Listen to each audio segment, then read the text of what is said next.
Hi everybody, I'm Sweeney Murdy for Yankees On Demand, presented by AT&T. With a strong month of August, the Yankees made a push toward the playoffs. They went 17-11 in the month.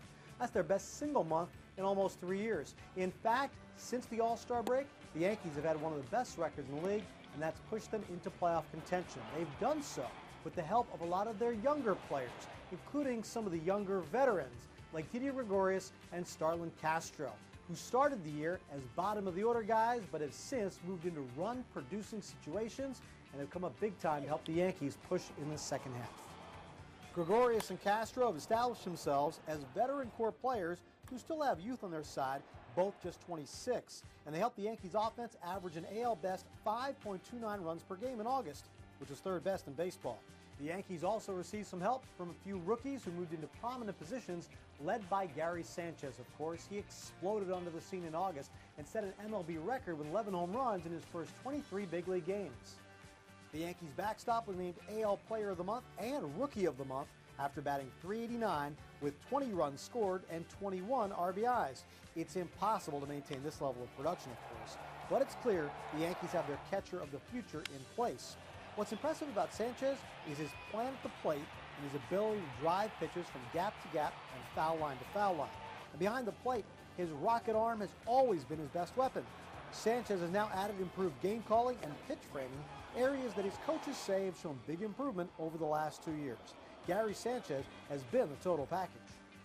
Tyler Austin and Aaron Judge made their big league debuts in a big way. They hit home runs back-to-back in their first big league games and their first big league at-bats. Talk about historic, it's never been done before. But since then, both players have struggled a little bit, but they clearly have the talent to turn it back around. Judge has shown his maturity as he quickly turns the page on bad games, not overwhelmed when asked by reporters about his struggles. Austin's resilience is obvious after injuries and underperformance knocked him off the prospect radar for a couple of years. He's already shown he can make adjustments. He slumped after his first game, but bounced back with a string of solid games at the end of August and early in September.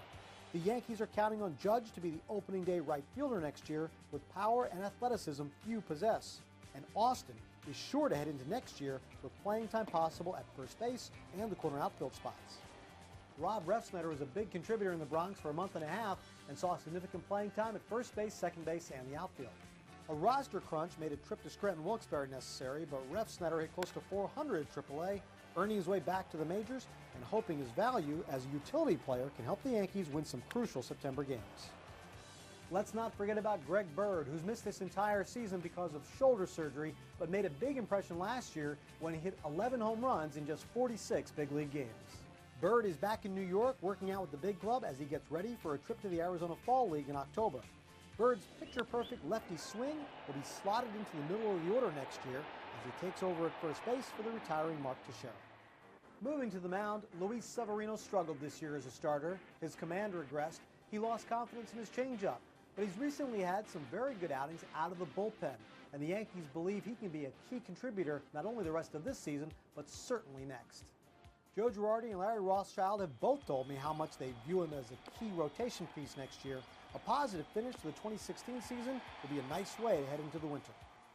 Little was known about Chad Green and Luis Cessa when the Yankees traded reliever Justin Wilson to Detroit for them last winter. But they have both shown flashes in the Yankees rotation that could make them solid options in the future. Green is on the shelf for the rest of the year, while Cessa is being counted on in a big way down the stretch. Ben Heller was being called Cleveland's closer of the future when the Yankees acquired him in the Andrew Miller trade. Since coming to New York, he's already been thrown into several key situations, and he earned his first big league win in a 13-inning victory in Kansas City. Jonathan Holder was a college closer who's flown through the system since being drafted just 2 years ago. What a year he had at AA and AAA, striking out over 100 batters and walking only 7. Now he's part of the Yankees' big league pen and being counted on in big spots in a playoff push. Both Holder and Heller have the stuff for late-inning situations, so the Yankees will ask both of them to contribute there down the stretch. Brian Mitchell was going to be a very key part of this pitching staff as a swingman who could bridge to the back end of the bullpen or take a spot in the rotation. A foot injury late in spring training put those plans on hold. But the promise is still there. Joe Girardi has often called this the biggest injury of the season because of the domino effect it had on the pitching staff. He could still be a part of this team's success in September, and will definitely be looked at as a big contributor again next spring, whether it's out of the bullpen or in the rotation. The Yankees made a very tough call at the August 1st trading deadline, but when the dust had settled, they had flipped some of their most productive veterans for a slew of talent, some of which has already helped the Yankees stay in the playoff race. The rest of them will be leading a crop that will be considered near the top of every prospect list you'll see this winter, and will be knocking on the door of the big leagues very soon.